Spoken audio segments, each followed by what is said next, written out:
नमस्कार प्रिय छात्र और छात्राएं, एक विशेष जानकारी। मेरा कहना ये है कि एक ही पैसेज पर आपको 2 स्पीड दी गई है, 40 और 60 की। तो पहले पैसेज की होमवर्क करें और व्हाट्सएप के माध्यम से जांच कराएं। फिर उसकी 10 बार प्रैक्टिस करने के बाद आप 40 की स्पीड को मेंटेन करें, फिर 60 की स्पीड करें और इसी प्रकार आगे बढ़ते रहें। धन्यवाद। Ready start. प्रादेशिक राज्यपाल महोदय भारत सरकार की ओर से एक एजेंट के समान हैं। उनके अधीन जुडिशल और एग्जीक्यूटिव दोनों विभाग हैं, जिनकी अपीलें उन्हीं के पास जाती हैं और जो कुछ निर्णय वो कर देते हैं वो फिर नहीं बदलता।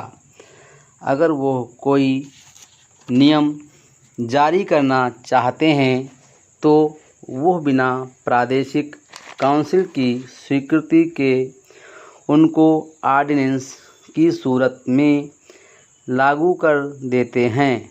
उनके अधीन बहुत से डिस्ट्रिक्ट होते हैं और हर एक डिस्ट्रिक्ट में एक कलेक्टर और एक असिस्टेंट कलेक्टर होता है, जिसको बाज़ जगह मजिस्ट्रेट और डिप्टी मजिस्ट्रेट के नाम से भी पुकारते हैं।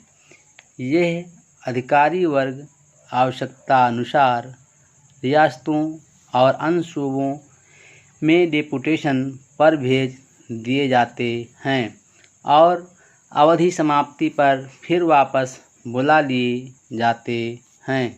छोटे छोटे डिस्ट्रिक्ट में भी एक डॉक्टर और एक डिस्पेंसरी का होना आवश्यक है। डॉक्टर का यह काम है कि जितने रोगियों को देखे उनके नाम रजिस्टर में लिखे और साल भर के बाद एक रिपोर्ट अपने अफसर के पास भेजे। जब कभी गवर्नर साहब किसी डिस्ट्रिक्ट का दौरा करते हैं तो वहाँ के अफसरों के अतिरिक्त बड़े बड़े जेंटलमैन उनका स्वागत करते हैं और रिपोर्टर साहबान लेक्चर लिखकर अखबारों के एडिटरों के पास भेजते हैं, जिसमें तमाम लोगों को दौरे का हाल मालूम हो जाता है।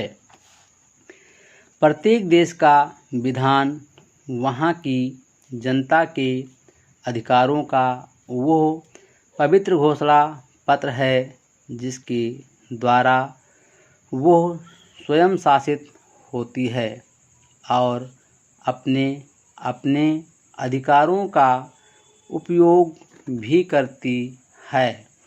विधान निर्माण करने के लिए देश के गणमान्य प्रतिनिधि तथा विद्वान एकत्रित होकर यह विचार विमर्श किया करते हैं कि हमारे देश का विधान कैसा हो, जिसमें देश के प्रत्येक व्यक्ति को सुख शांति और स्वतंत्रता हो। इसके लिए अनेक देशों के विधान, जिसे अंग्रेजी में कॉन्स्टिट्यूशन कहते हैं, देखने पड़ते हैं। तत्पश्चात अपने देश की सामाजिक और सांस्कृतिक परंपराओं का ध्यान रखते हुए सर्वमान्य सिद्धांतों के आधार पर विधान का निर्माण किया जाता है। विधान कार्यान्वित होने पर यदि कोई व्यक्ति विधान की अवहेलना करके उसके विरुद्ध कोई कार्य करता है तो वो देशद्रोह करता है। वैधानिक स्थिति से वह बाध्य है कि वो अपने विधान का आदर करे और उसके प्रति अपने को उत्तरदायी समझे। देश के प्रत्येक नागरिक को यह आवश्यक है कि वो विधान के प्रति अपने कर्तव्यों का पालन करे।